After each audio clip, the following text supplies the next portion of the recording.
साथियों अस्सलाम वालेकुम। आज हम आपकी मुलाकात कराएंगे सिंध के तालिबे इल्म रहनुमा रहे हैं, कौम परस्त सियासत भी करते रहे हैं। उनका अपना एक सियासत में मुनफरद किरदार भी रहा है। पाकिस्तान पीपल्स पार्टी के साबिक वज़ीर ममलकत और सिंध के कबायली इलाके कश्मीर में पाकिस्तान पीपल्स पार्टी के ज़िले सदर हैं जनाब गुलबंद जखरानी साहब। अस्सलाम वालेकुम सर, कैसे हैं? ठीक है। PMO में खुश आमदेद। ये हमारा ऑफिशियल चैनल है। तो आज हम सोच रहे थे कि अपने पार्टी कारकुनों तक आपका पैगाम भी जाए। सियासत की इब्तिदा, जिदोजहद, पाकिस्तान पीपल्स पार्टी में शमूलियत, तो कुछ कारकुनों को भी बताएं। तो सबसे पहले तो मैं आपका बहुत शुक्रगुजार हूँ जो आपने मौका दिया बात करने का। तो पाकिस्तान पीपल्स पार्टी के कारकुनों के हवाले से या मेरा जो पॉलिटिकल स्ट्रगल, वो क्योंकि हमारा और आपका एक हम असर रहे हैं, एक दूसरे को अच्छी तरह जानते हैं, लेकिन जैसे आपने अपने इंट्रो में कहा कि हमारी जो इब्तिदा है वो एक स्टूडेंट्स पॉलिटिक्स में रही है और काफ़ी अरसा दराज से हमने शागिर्द सियासत जो उसी ज़माने में उस वक्त ज़िया-उल-हक रजीम की बहुत बड़ी आमरीत थी, खुसूसन बहुत बड़े उसको चैलेंज करना, उस वक्त डेमोक्रेसी के हवाले से या कौमी हुकूक के हवाले से बात करना बड़ी मुश्किल बात थी।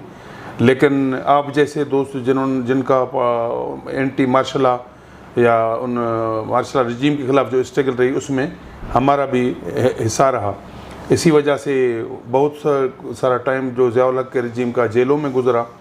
और उसके अलावा एक बड़ा इवेंट जो हुआ था उस वक्त, क्योंकि मैं एक तालिब इल्म था, तालिब इल्म रहनुमा था, तो वो एक टोड़ी फाटे का बड़ा केस हुआ था ज़िया-उल-हक के ज़माने में 84 में, 17 अक्टूबर 84 में, जिसमें पूरे मुल्क के लेवल पे उस पर प्रोटेस्ट हुआ, जिसमें 5 हमारे जो तालिब इल्म थे वो शहीद हो गए थे और लगभग 35 इंजर्ड हुए थे और हम जेलों में चले गए। इस पूरे अरसे में कुछ आगे पीछे 6 साल कंटिन्यूस में थे, कुछ आगे कुछ पीछे 11 साल जेलों में गुजरा। ये एक पॉलिटिकल स्ट्रगल, एक पॉलिटिकल सफ़र था। तो उसमें हमें एक आज भी हम फ़ख्र महसूस करते हैं, क्योंकि जेलों में जो टाइम गुजरा कोई चोरी में, डकैती में, किसी फ्रॉड में तो नहीं गुजरा है कि अवाम के हुकूक के लिए। तो वो हम प्राउड करते हैं और आने वाले अपने नस्लों के लिए भी ये कहते हैं कि अगर इस तरीके से आदमी जो स्ट्रगल करता है तो इसी हवाले से उसका एक समर होता है, एक ऐसे समझो तो एक मीरास है।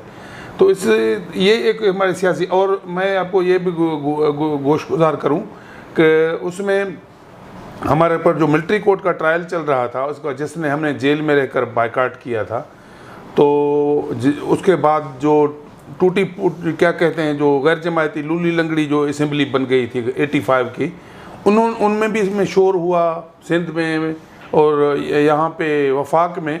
आखिरकार ज़िया-उल-हक जैसे आमिर को वो अपना फ़ैसला वापस लेकर एक ट्रिब्यूनल बनाना पड़ा, लेकिन उस ट्रिब्यूनल में भी हमें जो उसमें हमारे स्टेटमेंट कुछ हुए, जो मेरा एक किताब छपा है कि तारीख़ हमसे इंसाफ करेगी।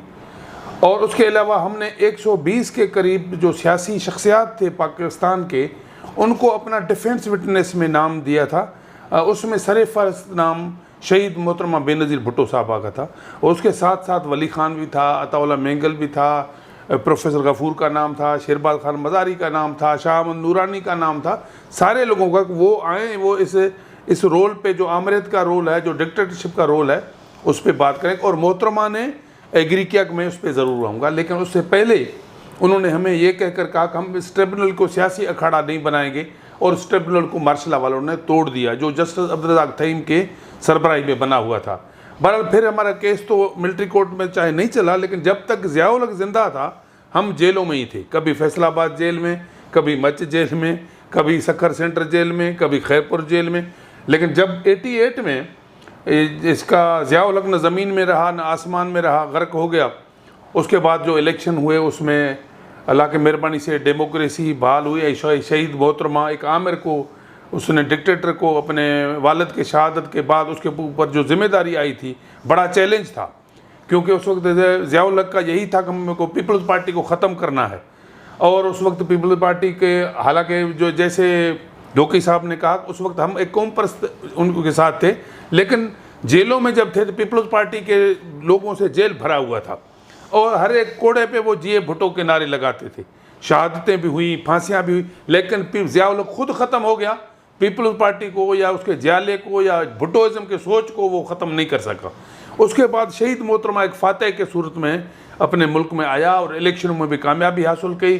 और उसके अलावा इस यानी बल्कि पूरे दुनिया की पहली जो औरत, मुस्लिम औरत जो एक वज़ीर आज़म के सूरत में हमारे सामने आई। और कहने का मतलब जो मैं बात कर रहा हूँ, तो फिर उन जेलों में से हमें फिर मोहतरमा ने रिहाई दिलवाई। हम उस टाइम फैसलाबाद जेल में बंद थे। जब 88 की इलेक्शन हुई, उसी ज़माने में हम फैसलाबाद सेंट्रल जेल में थे। मुझे याद है कि एक वहाँ चौधरी होता था नज़ीर, वो हेलीकॉप्टर में उसके पम्फलेट जो है नीचे फेंकते थे कि जेल में भी आते थे। लेकिन उसके बाद 88 के बाद 88 दिसंबर में मोहतरमा वज़ीर आज़म बनी है। उसके बाद कुछ महीनों के बाद हमें शिफ्ट करवाया सक्खर सेंट्रल जेल में। और सक्खर सेंट्रल जेल में उस वक्त के चीफ मिनिस्टर साईं कायम अली शाह साहब थे, और वो हमसे वहाँ, क्योंकि थोड़ी पार्टी का हाई प्रोफाइल केस था, वो हमसे मिलने आया था जेल, सक्खर सेंट्रल जेल में। और हमें आकर बताया कि भाई आपको मैं मैसेज खुशखबरी देने आया हूँ शहीद मोहतरमा ने, क्योंकि उस वक्त, तो आज भी शहीद जिंदा हैं, लेकिन उस वक्त प्राइम मिनिस्टर थी मोहतरमा शहीद, तो उसका मैसेज है कि आपको उन्होंने रिलीज़ करने का फ़ैसला किया है। उसके बाद फिर कुछ दिनों के अंदर हमें वो रिहाई मिली जिसमें हम थे। तो मेरा कहने का मतलब है हमारा पॉलिटिकल एक स्ट्रगल रहा है। उसके बाद जब मोहतरमा के जहन में हमारे लिए एक नाम था, क्योंकि वो इस स्ट्रगल का खुद एक चशमदीद गवाह था, क्योंकि हमारा वो डिफेंस विटनेस के नाम पे था। तो हम अपने स्ट्रगल से चलते रहे, लेकिन कुछ वक्त के बाद शहीद मोहतरमा के भी मैसेजेस आए और जनाब आसिफ अली जरदारी साहब के आप मेन स्ट्रीम में आए। तो अभी जो मेन स्ट्रीम की सियासत जिसमें हम आए हैं, वो शहीद मोहतरमा की मेहरबानी है और जनाब आसिफ अली जरदारी साहब की मेहरबानी है। उसके मैसेज आए, फिर हमने भी जहनी तौर उस चीज़ को कबूल किया और पीपल्स पार्टी में शामिल हो गए। और पीपल्स पार्टी में मेरा शमूलियत, बातचीत तो हमारी चलती रही, लेकिन शमूलियत जो मैं आपको अर्ज़ करूँ, कोई 22 दिसंबर 2007 नौ देरो हाउस में शहीद मोहतरमा के साथ हमारी मुलाकात हुई। और उधर साईं कायम अली शाह भी मौजूद थे, और भी पीपल्स पार्टी के रहनुमा थे, आगा सिराज दुरानी साहब थे, हमारे MNA रमेश लाल हैं वो थे, और सारे थे। लेकिन मोहतरमा से तकरीब तवील, हालांकि मेरा टाइम तो मुख्तसर था, उसकी मेहरबानी है तो उसने मुझे इम्पोर्टेंस दी और बैठकर बातें की और सारी चीज़ें हमारी गुफ्तगू हुई। और फिर उसने यही कहा कि अभी ऐसे है कि जखरन साहब आज यहाँ पूरी मीडिया मौजूद नहीं है, कल यानी 22 दिसंबर शाम की मुलाकात है, तो मोहतरमा शहीद अल्लाह उसको जन्नत बख्शे, और जन्नत में ही होगा क्योंकि वो शहीद है।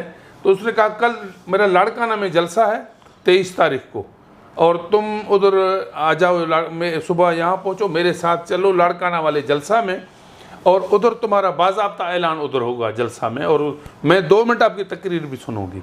फिर ऐसे ही हुआ। फिर सुबह को हम और आगा सिराज दुरानी और दोस्त हम उधर पहुँचे, फिर बीबी के साथ, शहीद के साथ वहाँ गए जहाँ लाड़काने में जलसा था 23 वाला।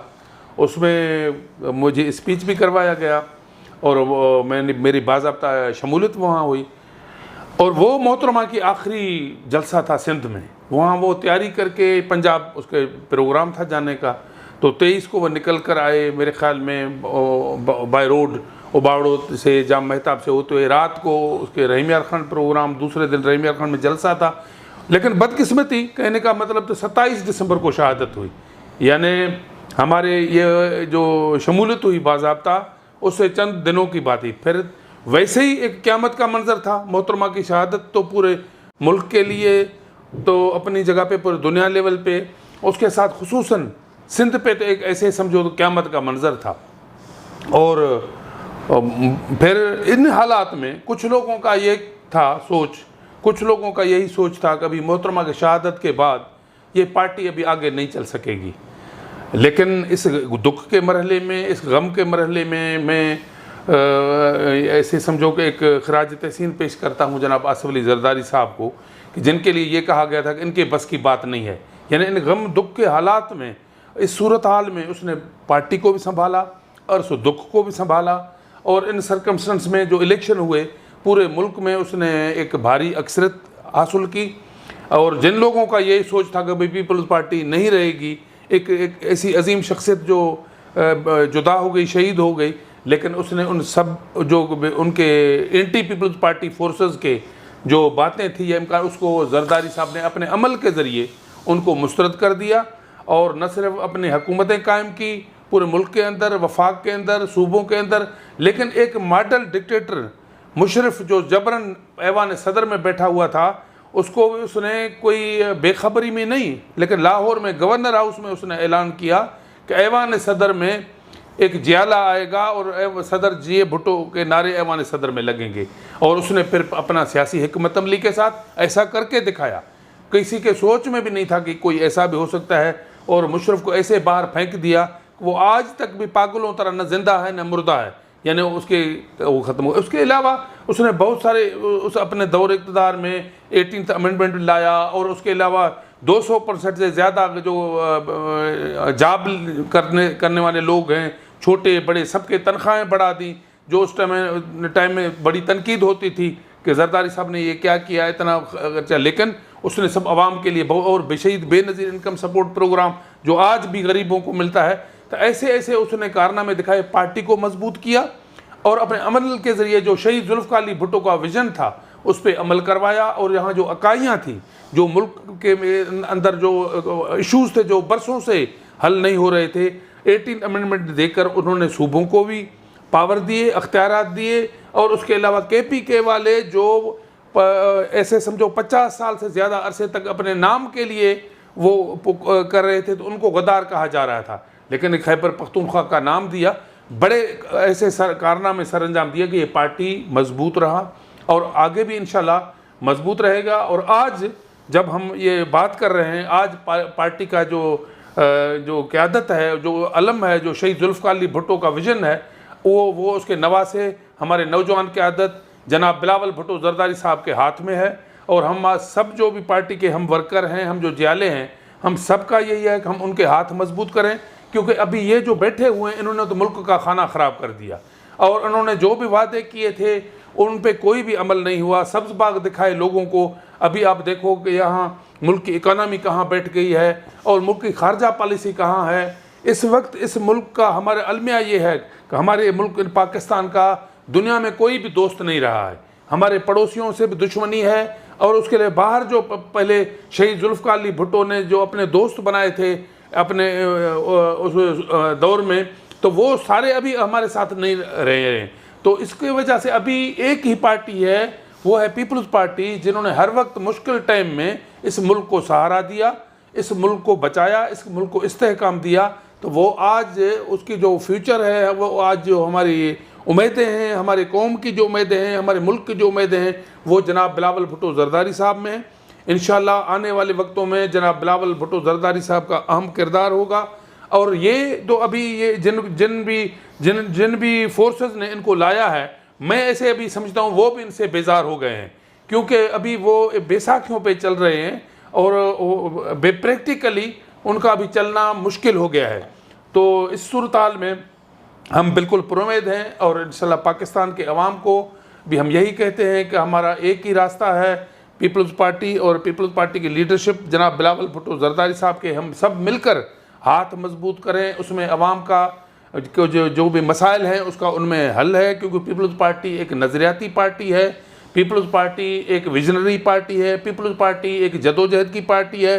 पीपल्स पार्टी के जो उम्र 50 साल से भी ज़्यादा है, वो एक जदोजहद का है, एक स्ट्रगल का है, कुर्बानियों का है, कोड़ों फटकों फायों से वो इसके गुजर कर आए हैं। दूसरे ये जो किंग्स पार्टियाँ बहुत सारे जैसे ये PTI है, ऐसे बहुत आए हैं और चले गए हैं। कोई एक ज़माने में कन्वेंशन लीग था अयूब खान का, तो अयूब चला गया, उसकी पार्टी चली गई। ऐसे ज़िया लीग था, ज़ियाउल हक चला गया तो उसकी पार्टी चली गई। ऐसे काफ़ी कायदे आज़म लीग था मुशर्रफ का, जब तक इक़्तिदार में था बल्ले बल्ले हो रहा था, मुशर्रफ भाग गया तो उसकी पार्टी चली गई। लेकिन पीपल्स पार्टी हर दौर में रहा, हर मरहले में रहा, हर मुश्किलात को उसने फेस किया, क्योंकि उसके बुनियाद अवाम में है, उसकी जड़ें अवाम में हैं। तो इसी वजह से मैं आपके तौसत से ये अपने अवाम को, अपने पार्टी वर्करों को भी यही गुजारिश करूँगा कि वो अपने हौसले बुलंद रखें। जिस तरीके से अब आधे सदी से ज़्यादा जो हमारे जियालों का एक तारीख़ रहा है, एक उनका स्ट्रगल रहा है, एक उनकी जदोजहद रही है, उसके ज़रिए हमने हर वक्त के आमिर और डिक्टेटर को शिकस्त देकर फ़तेह हासिल की है। अवाम की फ़तेह, पीपल्स पार्टी की फ़तेह मीन्स अवाम की फ़तेह है। इंशाल्लाह आने वाले वक्तों में भी अवाम की फ़तेह होगी, पीपल्स पार्टी की फ़तेह होगी, और हमारे मुस्तकबिल का वज़ीर आज़म जनाब बिलावल भुट्टो ज़रदारी होगा। अच्छा सर, जाकिर साहब, आप भी जेल में रहे, सियासी कारकुनों, आमरीत के दौर में चाहे सियासी कारकुन हो या तालिब इल्म हो, तो जब वो जेल भेजा जाता था तो ऐसी तोहमत लगाई जाती थी कि या तो ये दहशतगर्द है या मुल्क दुश्मन है। तो ऐसे हालात का सामना करना पड़ता था, जो मुश्किल हालात थे आमरीत के दौर में। जो भी जेल में जो भी गए, आप भी रहे, कुछ जेल की हालात भी बताएं कि कैसी कैसी मुश्किलात पेश आती थी वहाँ पर। जी देखें धोकी साहब, गुजारिश ये है कि बिल्कुल आप ख़ुद प्रोसेस में गुजरे हैं, हमारी भी ज़िंदगी के लगभग 11 साल जेलों में ही रहा है।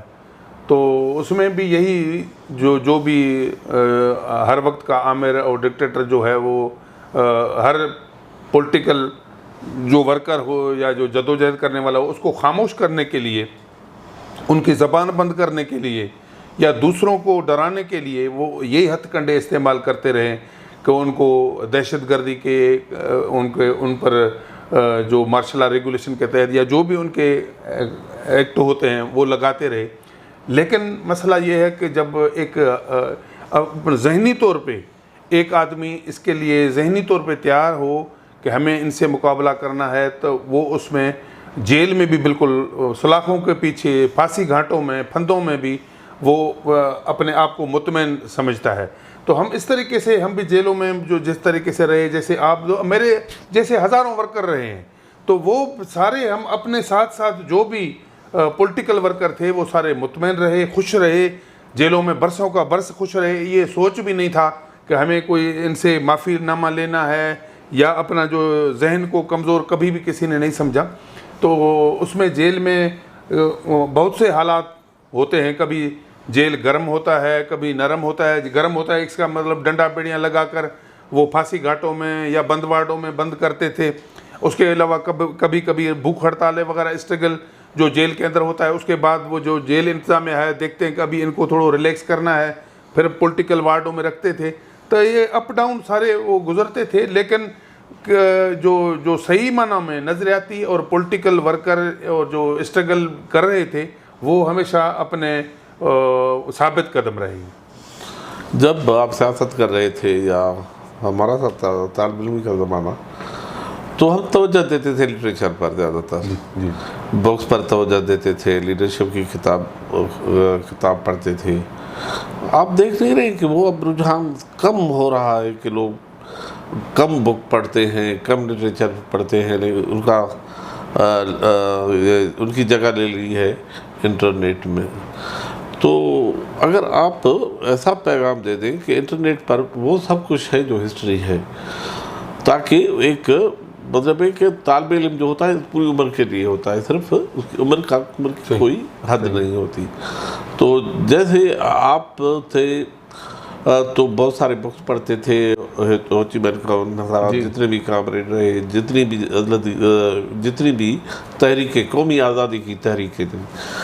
खुद शहीद जुल्फ़िकार अली भुट्टो भी जब सियासत में आए और यूनाइटेड नेशन में गए तो सिर्फ पाकिस्तान के लीडर नहीं थे, उन्होंने कौमी तहरीकों को एक जिद्दत बख्शी, एक ताकत दी। अब मेरे ख्याल में कि अब वक्त ऐसा है कि हम आने वाली नस्लों को ये ज़रूर उनको बताएं कि आप पढ़ें, बुक्स पढ़ें, हिस्ट्री पढ़ें। अब तो गूगल पर हर चीज़ है। कुछ फरमाएंगे आप? जी बिल्कुल, ये आपने इम्पॉर्टेंट बात की है।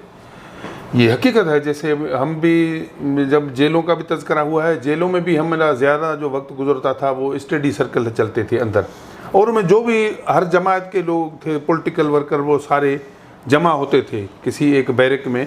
और वहाँ जो सीनियर प्रिजनर होते थे या जो लिटरेचर के ज़्यादा जानने वाले थे वो लेक्चर देते थे मुख्तलिफ मौजू पर, और बुक्स पढ़ाने का वो यानी इंटरनेशनल लेवल पे लेनिन के बुक्स होते थे, हो ची मिन्ह के होते थे, माओ ज़ेडुंग के होते थे मुख्तलिफ, और अपने मुल्क के अंदर जो भी ऐसे अकाबरीन थे उनके, तो उस पर ये मुतालिया होता था और उसी वजह बहस मुबासे होते थे।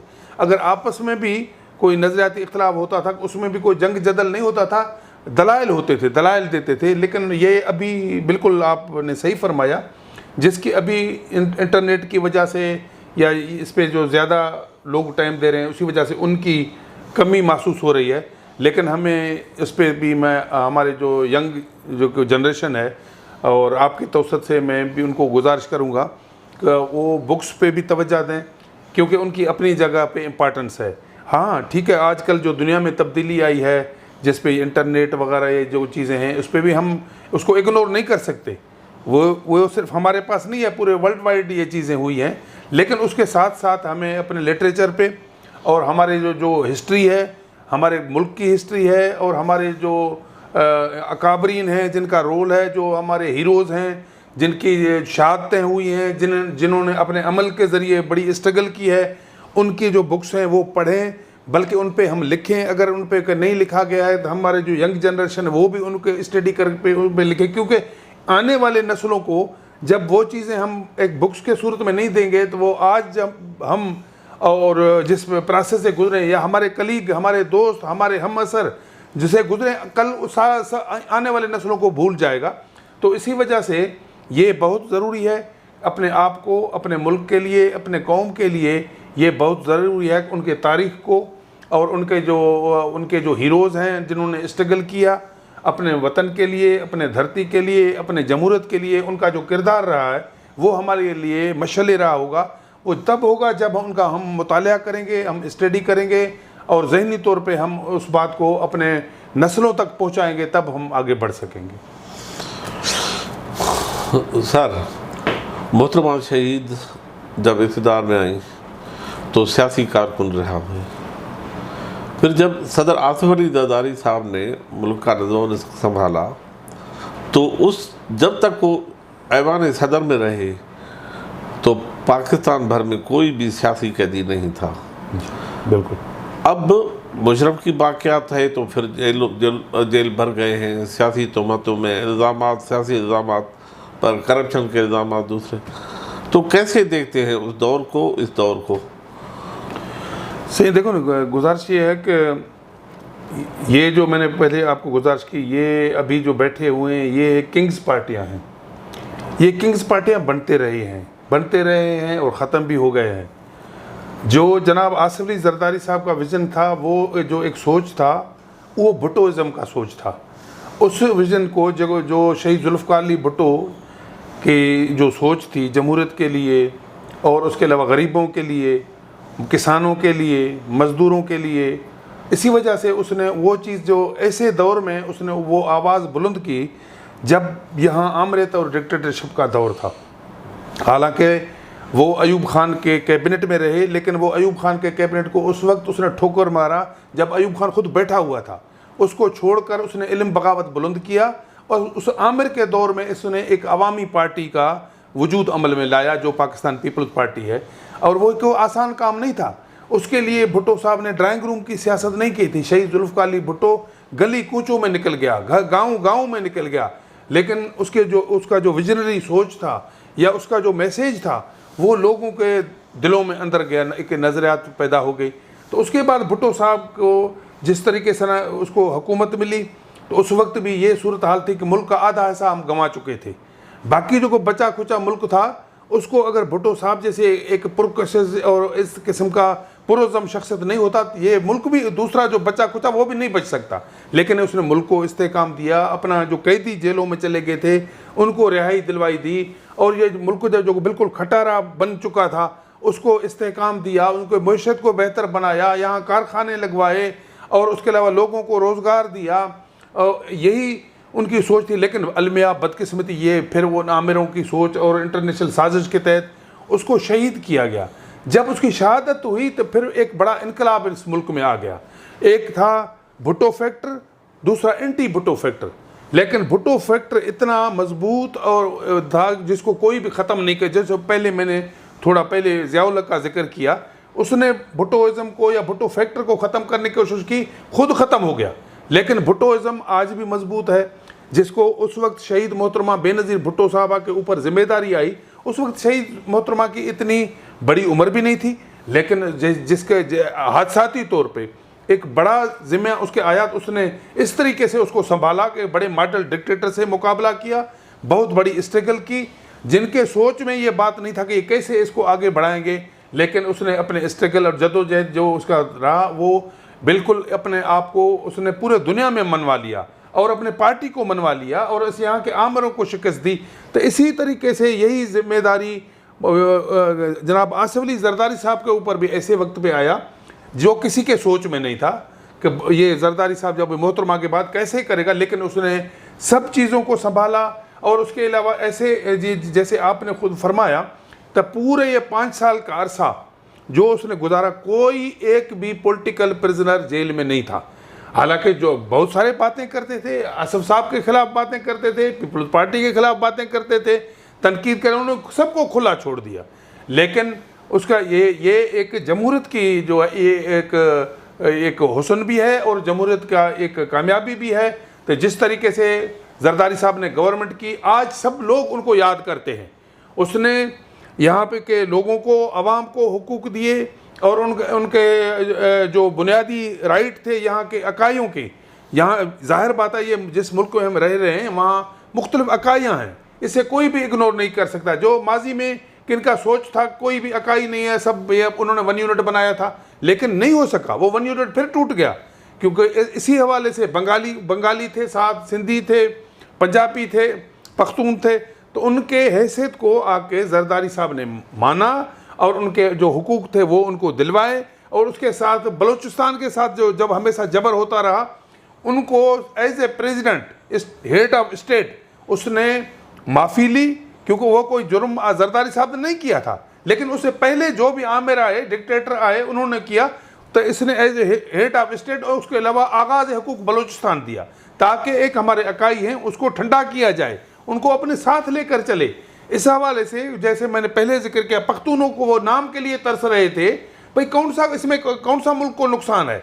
एक जब सिंधियों की शनाख्त सिंध से है, पंजाबियों की शनाख्त पंजाब से है, बलोचों की शनाख्त बलूचिस्तान के हवाले से है, तब पख्तूनों का नाम MWP या अफलातून या तूफ़ान क्यों रखा जाए, वो पख्तूनों के नाम से हो। तो ये सारी चीज़ें जरदारी साहब के बड़े कारनामे हैं जो उन्होंने इस मुल्क के लिए किए हैं और जमहूरियत के लिए किए हैं। ये बड़ी बात है जो आपने खुद निशानदेही की। इस पूरे अरसे में कोई भी पॉलिटिकल प्रिजनर नहीं था, सारी सबको जमहूरी आज़ादी और हुकूक था, मीडिया को आज़ादी थी, लोगों को आज़ादी थी। तो ये अभी आज जो दौर गुजर रहा है और आने वाले तारीख में जरदारी साहब को ये याद रखा जाएगा कि वो जमहूरियत का अलमबरदार रहा। वो सही माना में भुट्टो साहब का जो अलम था उसको उसने उस पर अमल कराया और जमहूरियत को मजबूत किया। बहुत बहुत शुक्रिया सर, बड़ी मेहरबानी आपकी, आपने टाइम दिया, बहुत बहुत शुक्रिया साईं। बड़ी मेहरबानी आपकी जो आपने याद किया, और आपका मैं बहुत बड़ा शुक्रगुजार हूँ।